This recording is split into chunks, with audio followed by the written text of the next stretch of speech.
This is problem 10 from chapter 22. It's on page 713.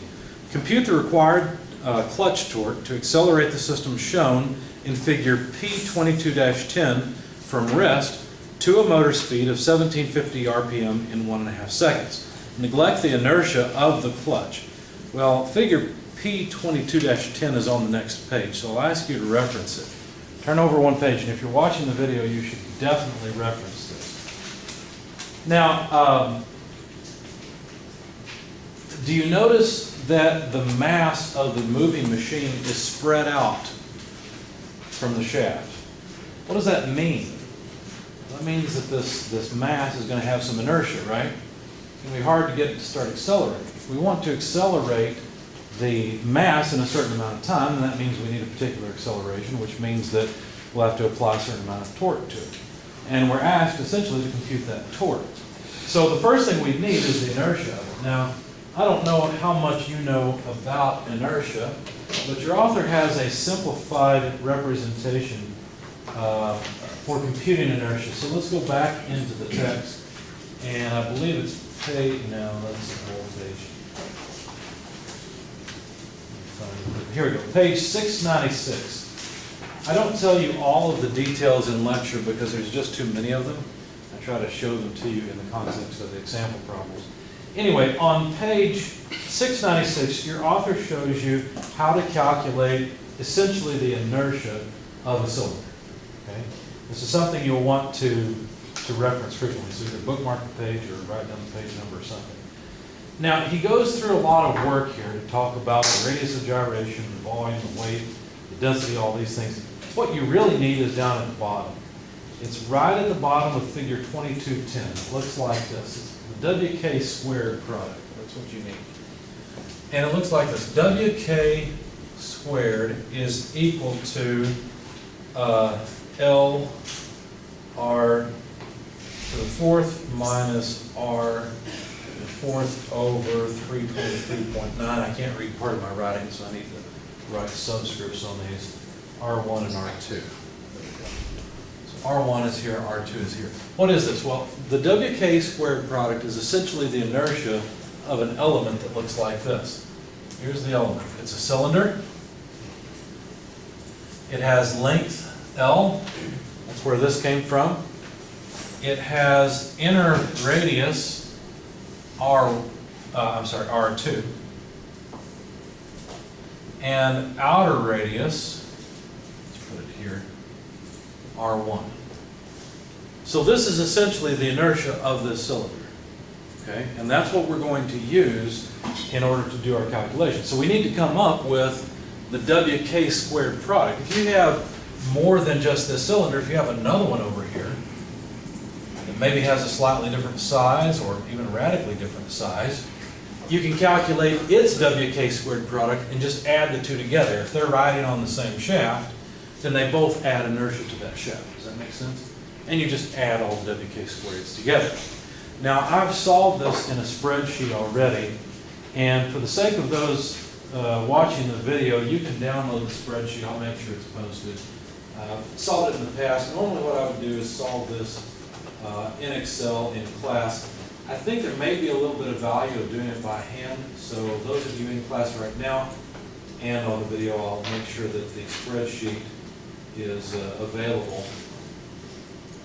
There it is. In fact, I've already got it up. Example problem 22-10. We'll go ahead and open it, I guess, in class, although you won't see it on the video. And you can go to the Blackboard site if you're watching the video and open it. But anyway, we'll calculate this by hand because I want you to see where everything comes from. We'll calculate a few of these, and then we'll see what the product is, or the sum of the products at the end. So go to the figure, page 714, please. Looking at the figure, you see that you can actually break this up into several different parts. Let me see quickly how I did this. Let's see, I'm looking for R1. Yeah, okay. What I did is I broke up the components into the gear on the left-hand side. So this is gear B. And then there's a shaft that runs through the whole thing. I'm going to explode it all out. There's also a hub sandwiching either end of this load. There's the end plates on the drum. And then there's a cylinder. And I have to draw the cylinder cross section because it's revolved around the axis. Does that make sense? Okay, that's how I broke it up, so that all I had to do was calculate the WK squared product for all these pieces. Okay, so you'll notice in my spreadsheet I've got, don't worry about gear A for right now. Okay, I've got gear B, that's on the left hand side. I've got the second shaft, which is riding on the load, not on the motor. I've got the hubs, there are two of them on either side, the end plates, and then the hollow cylinder. So here's the hollow cylinder. Here are the two end plates. Here are the two hubs. Here's shaft 2, and here's gear B. Does that make sense? So for example, let's calculate the WK squared product for the gear and for the shaft, and then you guys can see how I did the rest of this in the spreadsheet. Okay? So grab your calculators and let's go through this. So for the gear, what is L for the gear? Well, that's the thickness of it, right? That's the length of the cylinder, which is 3 inches. So for the gear, L is 3 inches. What about R1 and R2? R1 is the outside radius. Well, it looks like that would be, it's a 15-inch diameter, so that's what, 7.5 inches? So for the gear, R1 is 7.5 inches. Is there an R2? Yes, there is, because the gear has to ride on the shaft, right? So we don't want to double count the shaft. The shaft's going to go through here. If we made the gear solid and just ignored R2, well, we'd be double counting part of the shaft. Does that make sense? We don't want to do that. So we're going to make sure that we're clear that the gear is actually hollow. Okay? If I draw it in cross section, then you could actually see it, and I could have solid lines instead of dotted. Okay? So there is an inner radius. We're going to get that from the outside diameter of the shaft. The shaft is 2.5 inches in diameter. So R2 for the gear is what? 1.25 inches. Okay. Now, what is this 323.9? Is that another magic number that just makes everything work? Yeah, you can think of it that way. What it really is it assumes that whatever component you're talking about is made of steel. And then when you get, it also has some unit conversions in it, so that you plug all of your dimensions in inches, and you'll end up with a WK squared in, let's see, I didn't put it in the spreadsheet. Go back to the page where we found this equation. It was, here it is, 696. You'll end up with the WK squared product in pounds feet squared. Okay? So pounds times feet squared. If you put in the L's and the R's in inches. I know it seems a little strange, but that's what you have to do. Okay?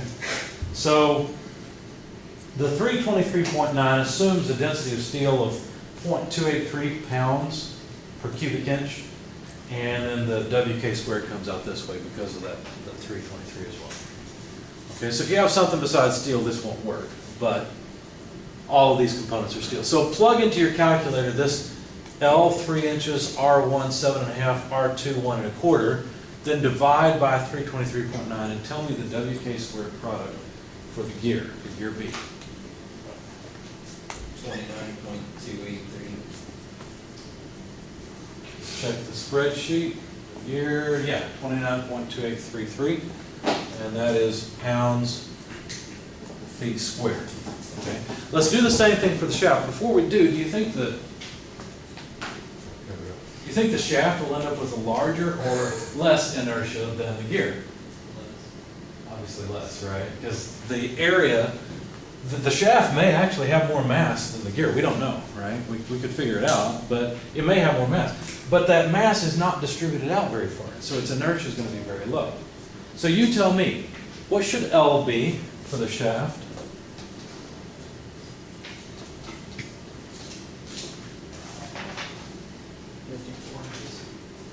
54 inches, good. Okay. How about R1? What's the outside radius of the shaft? 1¼ inch. Does that make sense? You should be referencing the figure to understand this. How about the inside radius of the shaft? What would that be?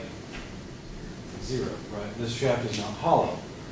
And so R2 would be equal to 0. Okay?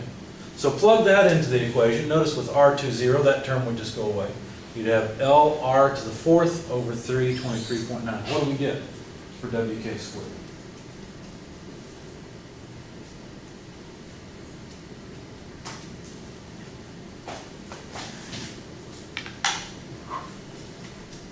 .407. 0. What? 407. 0.407.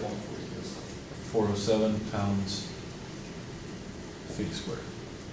Obviously a huge difference between the shaft and the gear, which makes sense because the gear's mass is distributed out far from the shaft.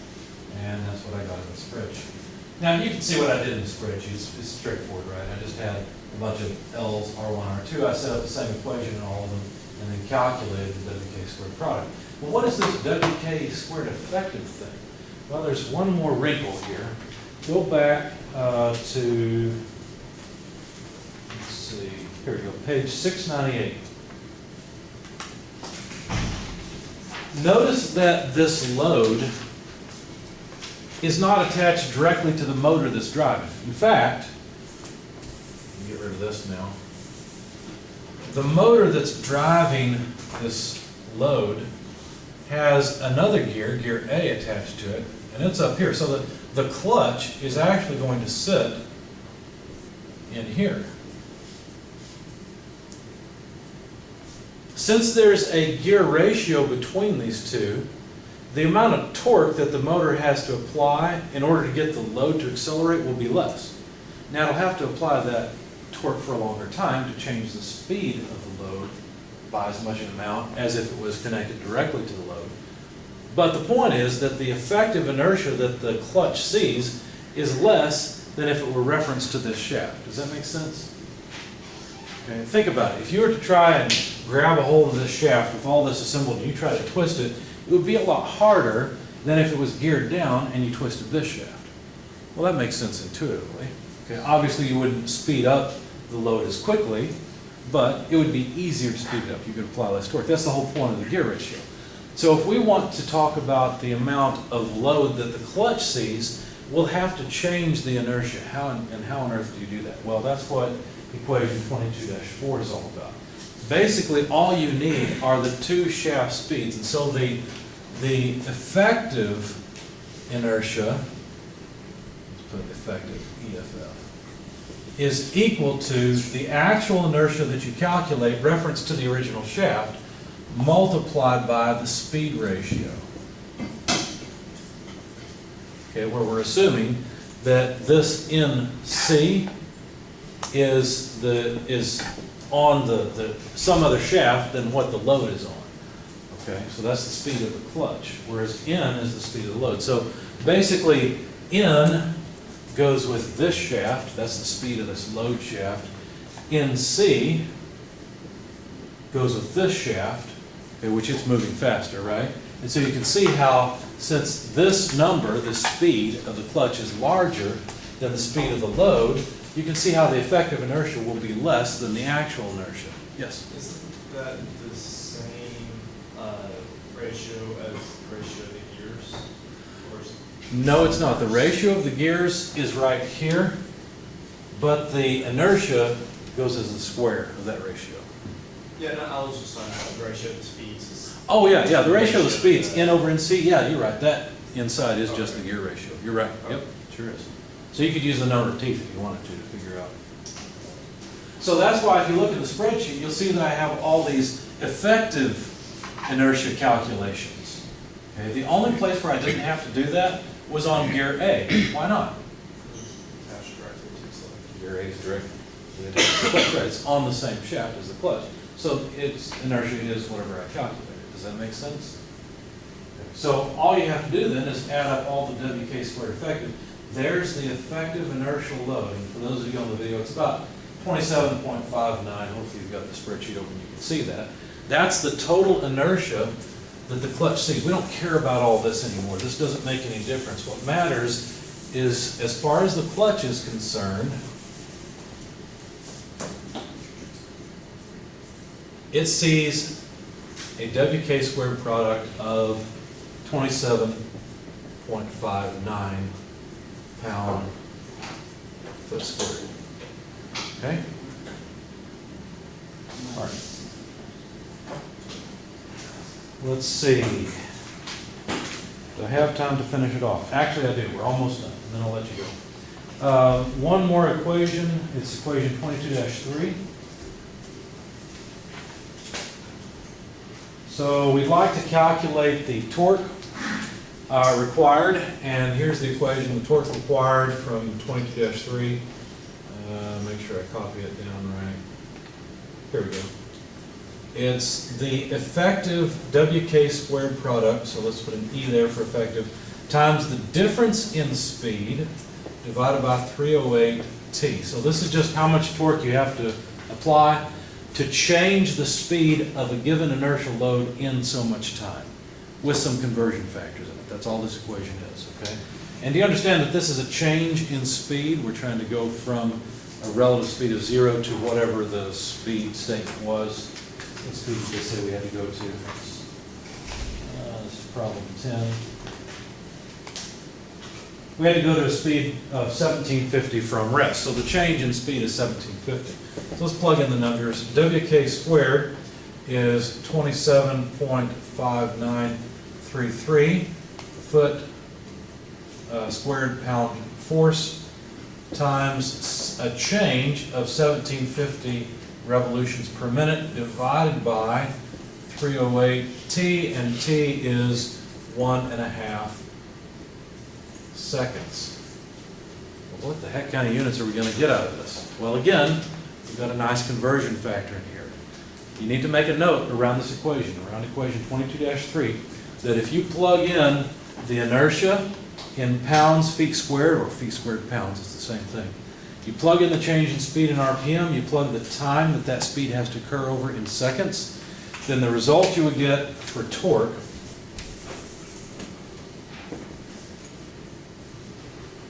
is in foot-pounds force.